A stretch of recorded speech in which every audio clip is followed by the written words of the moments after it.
So this is why people tell me that to just avoid altogether and stay away from these convoluted subjects like Syria, because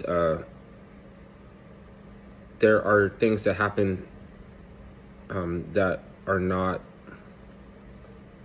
overseen by the villain, right?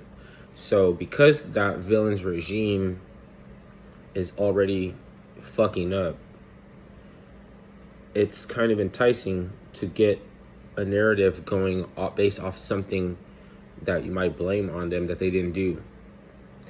So there's a 13-year-old protester, and he was tortured by the regime, by Assad's regime, and he was mutilated, castrated, and murdered. Right?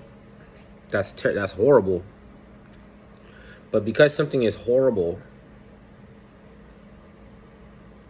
it doesn't mean that Assad was overseeing it.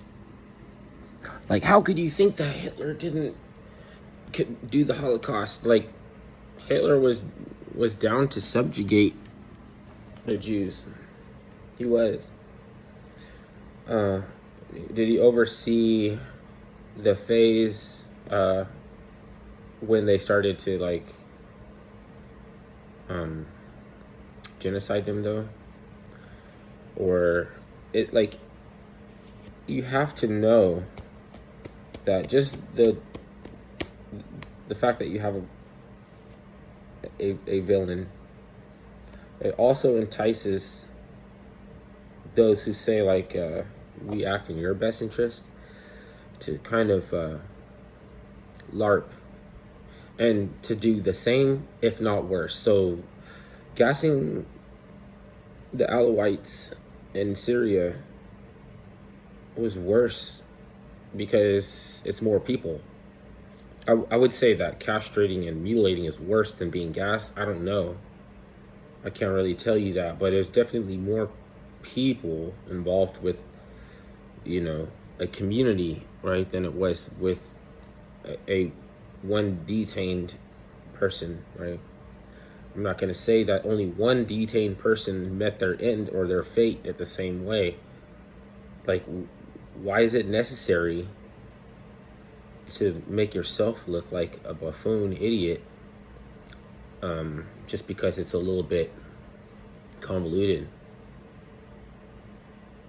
If you don't have attention span, just stay out of it, because like things are happening.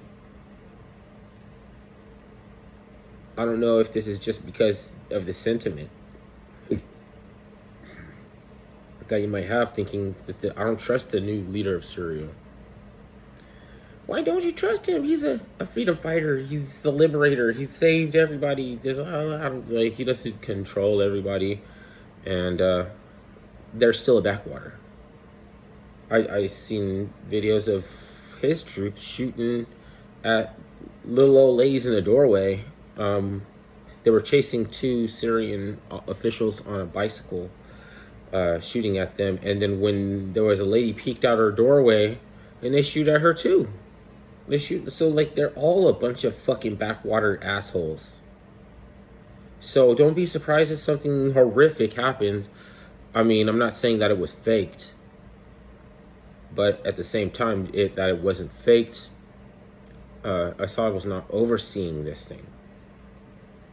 All of these come as a result of the destabilization of that country, not the fact that you could say that their leader is a dictator or is a regime. So just having these, like,